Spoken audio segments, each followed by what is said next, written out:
સ્થાનિક સ્વરાજ્યની ચૂંટણીને લઈ કલોલમાં ગરમાઈ રાજનીતિ.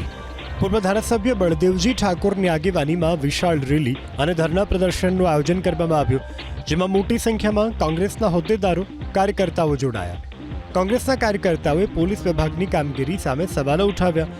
કોંગ્રેસના કાર્યકર્તાઓ પ્રાંત અધિકારીની કચેરી પર ધરણા પ્રદર્શન કરી સૂત્રોચ્ચાર સાથે વિરોધ પ્રદર્શન કર્યું.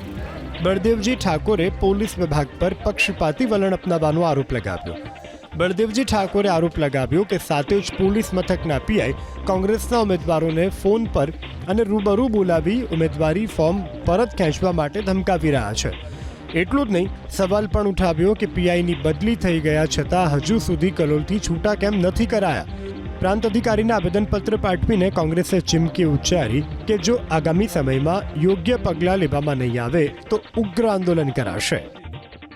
જે અમારા કોંગ્રેસ પાર્ટીના ઉમેદવારોએ જે ફોર્મ ભરાવ્યું, એ ફોર્મને લઈ સાથે પોલીસ સ્ટેશનના પીઆઈ મિસ્ટર મુશાળ અમારા તાલુકા કોંગ્રેસના ઉમેદવારોને બોલાવી એમની પોલીસ સ્ટેશનની કચેરીમાં બોલાવી તમે ફોર્મ કેમ ભર્યું છે, તમે તમારી ઉમેદવારી પરત ખેંચી લો, આવી જે ધમકીઓ આપીએ છે.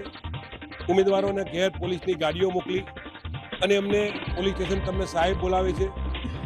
અમારા કાર્યકરોને પણ ફોન કરી પોલીસ સ્ટેશનથી આદેશ છે તમે અહીં આવો. મુશાળની બદલી 15 દિવસ કે 20 દિવસ પહેલાં થઈ ગઈ છે, હજુ એ છૂટા થતા નથી.